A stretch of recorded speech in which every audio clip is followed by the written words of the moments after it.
you there, you legends. Bushman Mick here. I'm on a dusty old Outback road. It's empty. Most of the travellers and tourists have already gone back to their homes. But me, I've got nowhere else to go. I'm going to keep this adventure going. It's already been something like 8 years. Yeah. I'm going to find some rivers to fish on, some places to camp, and some coconuts to drink. Because life is an adventure all day, every day, with Bushman Mick.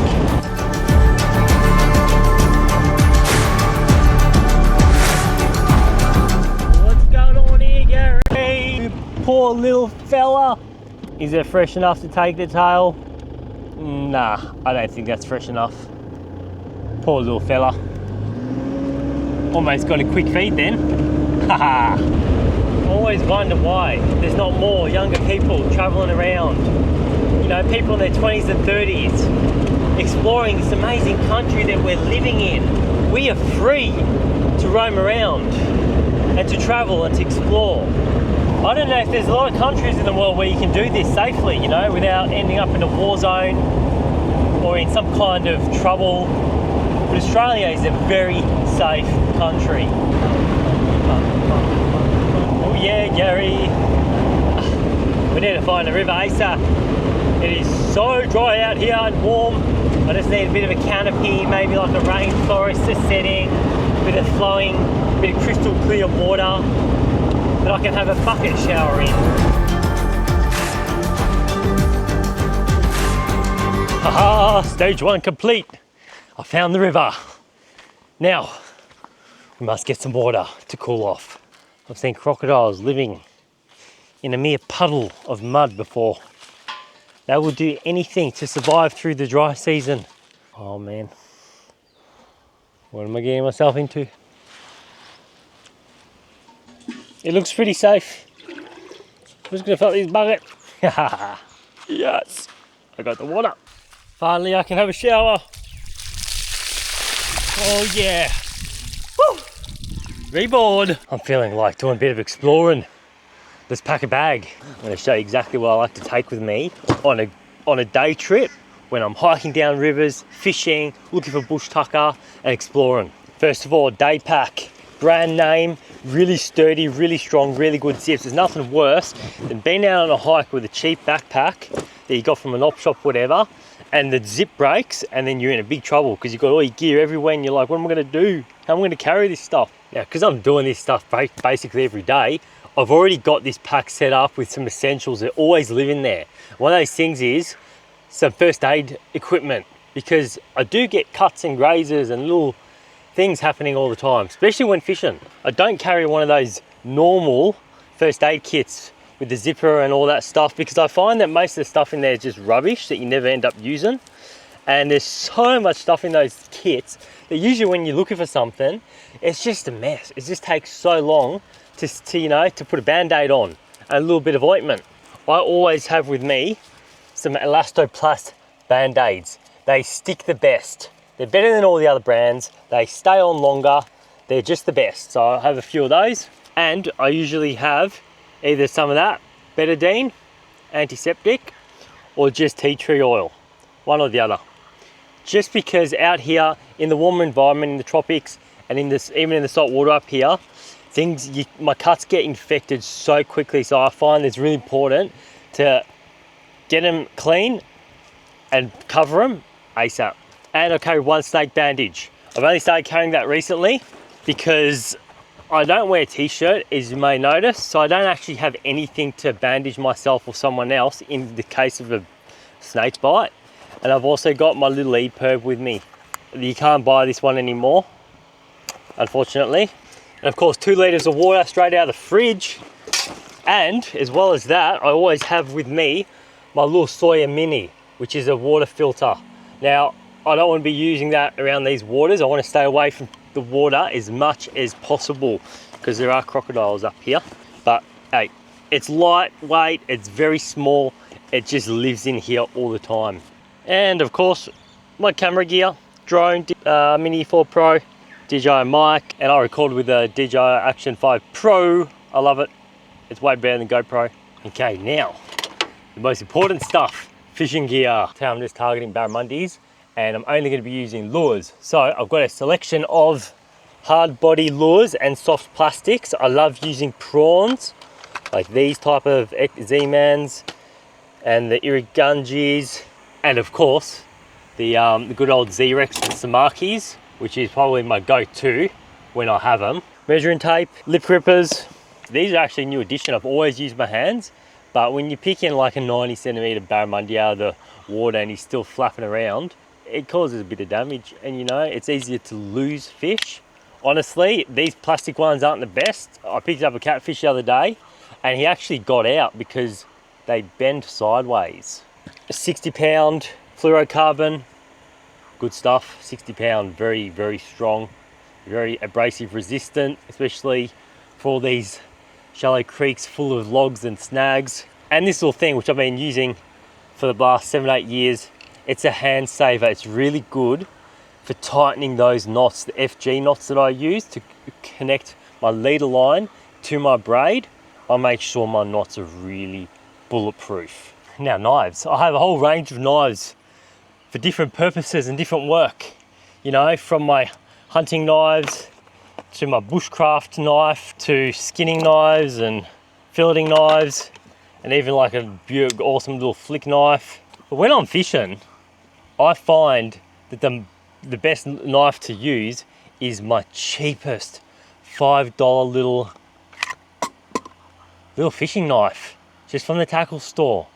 These would be probably $7.50 now. All I need from a fishing knife is something to bleed a fish out, sometimes spike it in the head as well, and very importantly, something that's sharp enough to cut lines, cut leaders, even fillet a fish. Now, as you can see, it's absolutely filthy and disgusting a lot of the time in salt water, so I just want something that I don't care too much about. Something that's quick and easy to sharpen, something that has a sheath, that has a clip that I can just clip straight onto my pants and pull it out nice and quickly, and just be able to do these ones constantly, all day long, in and out, in and out. I prefer knives that float, because sometimes they do get dropped in the water and then they're gone, and then you're out there and you're like, bugger, I can't even get my knife.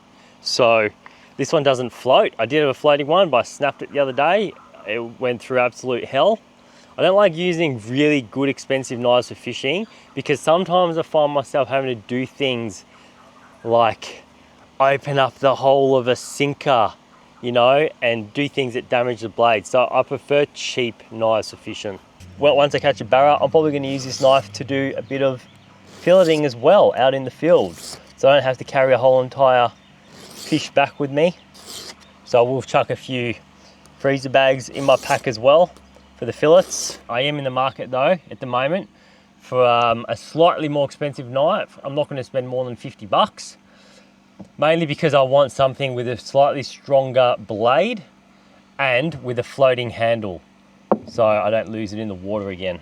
I've lost heaps of these in the ocean, heaps and heaps. I'll flip that over. It's 1000 grit now, and just give it. I do have a leather strop as well with compound.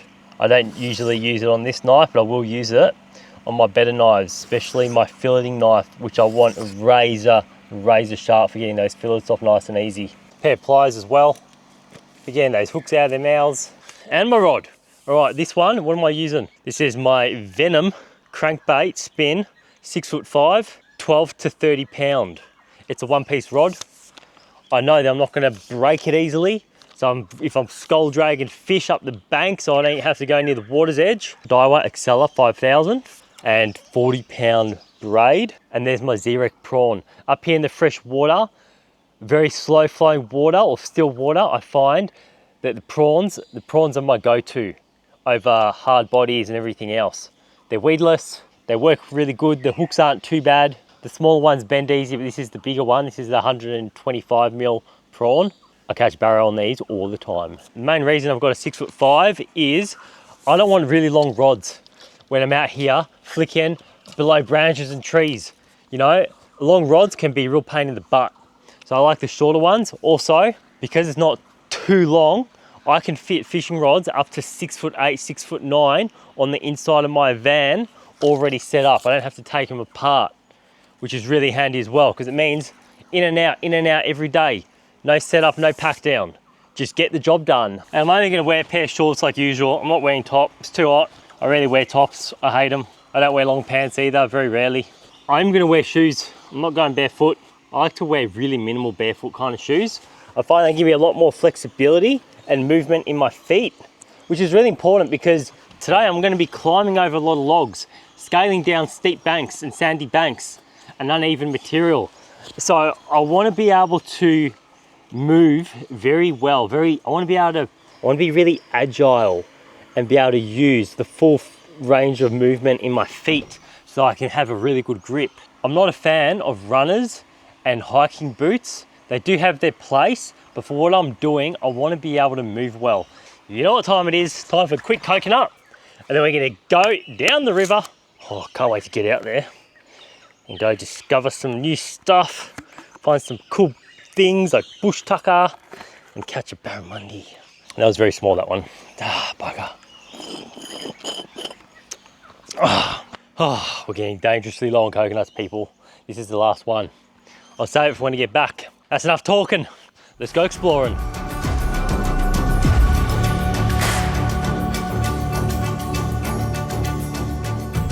Into the wilderness we go.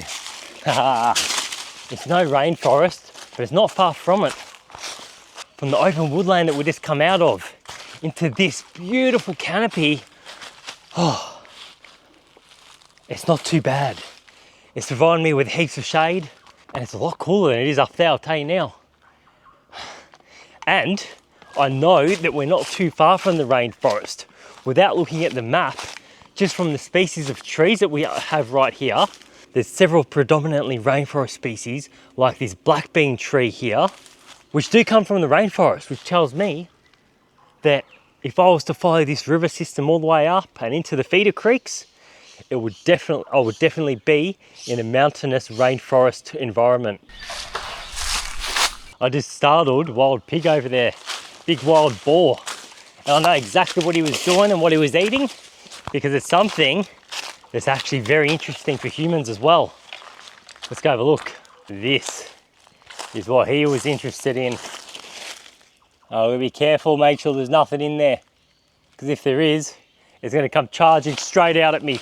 Anybody in there? Now this here is the trunk of one of the most amazing palm trees in Australia, the Kennedy palm, growing to a maximum of 25 meters. These bad boys really stand out from the crowd. They were a very important resource for the ancestors of the land. The fronds grow to 7 meters, which provided excellent materials for building shelters. Oh, and the unopened leaves of the younger plants were used to make strong string that was then woven into dilly bags and yam sieves, which is still practiced to this day by elders in some communities up here. Here's a leaf that hasn't opened yet. The fibers of this one, because it hasn't opened yet, is much softer. So this would have been used to separate and make a really strong string. Wow. And of course, we also have the food that was provided from the trunk and the heart. Don't forget, like all palm trees around the world, the Kennedy palm also has an edible heart, which was eaten, cooked or raw. And thanks to the sheer size of these palms, they were able to provide huge amounts of food, especially in the wet season. If a tree was toppled over, then the heart could be harvested as well as the inner fibers of the trunk. And that's exactly what that pig was eating just before. He was eating the insides of the trunk, the fibers. But wait, there's more. It doesn't end there. We haven't even got to the best part yet. Yes, these are also Kennedy palms, right at the end of their life cycle. In fact, they are now dead, but still standing. And they can continue to stand for many years. But what has happened to them? Why do they look so different? You see, the Kennedy palm only flowers once in its whole entire life cycle. Right at the end, after something like 40 to 50 years, it produces a world record for the largest flowering head in the whole entire plant kingdom. Yes, the flower head is 3 to 4 meters high and produces anywhere from 500 to 800 kilograms of fruit. Here is one which is fruiting right now, and I can see a pied imperial pigeon up there eating the fruits and dropping them down right on my head. And here's one of the fruits right here. As you can see, it's got a greenish soft flesh on the outside of an inner hard nut. Now the fruit, as it falls off the tree, is quite oily. And I have read in one book that the ancestors apparently ate the flesh of the fruit. However, I've not found any further information on how to eat this. So I will not be doing so myself today. It does not smell bad. It is extremely oily. Like, I'm sure the oils alone would be of some use. And that's something that I will experiment with in the next few days. Yes, and of course the pigs are also eating the fruit as they drop off the trees. And this whole entire area here has become a matrix of paths and tracks from one candy palm to the next, which the pigs have made as they frequent these palms for food. Now, candy palms are not just native to Australia, but they're also native to Papua New Guinea and some islands in the Pacific and even some parts of Asia. And how did they get there or here? I'm not sure. Maybe through birds, maybe through human beings, or maybe from a long time ago when lands were much closer. Follow, follow, follow, follow, follow the yellow brick road. Getting very hot. Need to have water. I can see a really good sized barramundi right there. Oh, it's a good sized barramundi. I'm going in stealth mode. Take the lip grippers, take the rod. Got my knife. Let's get down there.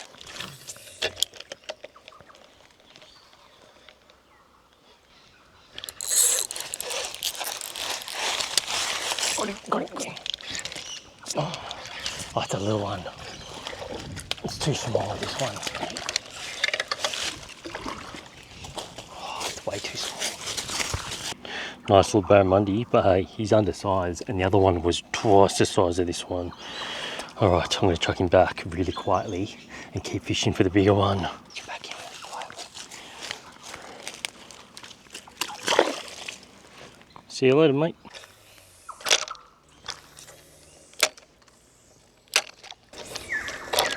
I've decided to keep moving down the river for the next deep hole. And I'll come back to that one later on and have another shot. But I think that big barra is a bit spooked. What do we got here? What do we got here, Gary? Haha, look what we got. We got some more bush tucker. Now, this is actually extremely poisonous to eat. And this seed pod comes from the black bean tree. Now, this is a black bean tree right here. And it is a predominantly rainforest species found all up and down the east coast in rainforests from New South Wales to the top of Cape York. And here are the leaves. As you can see, they're very dark green and they are in a pattern, like an opposite pattern. Apart from the seed pods, which are usually scattered all underneath it, it also flowers these beautiful little orange and red flowers, which it drops and leaves all over the ground. There's a little bit of the flower, red and orange. Now, as you can see here, the ground is absolutely littered with its seed pods. And here's one that's actually started to crack open already. And the bugs have gotten in there and I've just interrupted their little feast. And I'm sorry guys, I'll put you down, I'll find another one. Here's one that hasn't opened yet. A few bangs and voila, there's still bugs in there. Oh well. And inside you have these beans. And yes, they are beans. And the thing about these beans is, if not correctly prepared, they will kill you, very much so. And there's been many deaths over the years from people eating these.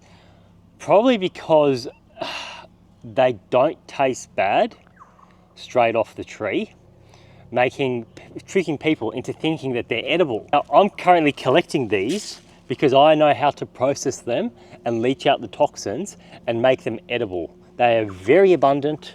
I'm coming across them all the time in rainforests and along rivers where they flow down. So I will take some of these with me. It does take several, I can't do it today though, because it does take several days and I would have to stay in one location where there is flowing fresh water. So Oh, I'll show you that another day. Oh, let's keep exploring.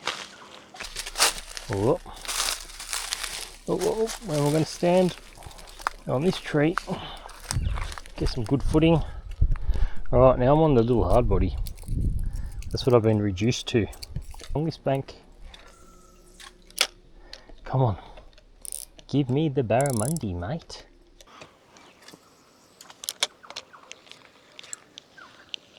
Oh, barramundi.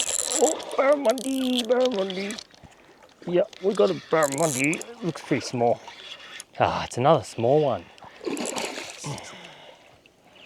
All right, buddy. He's only just hooked. Hope he comes off. Another very cute little barramundi.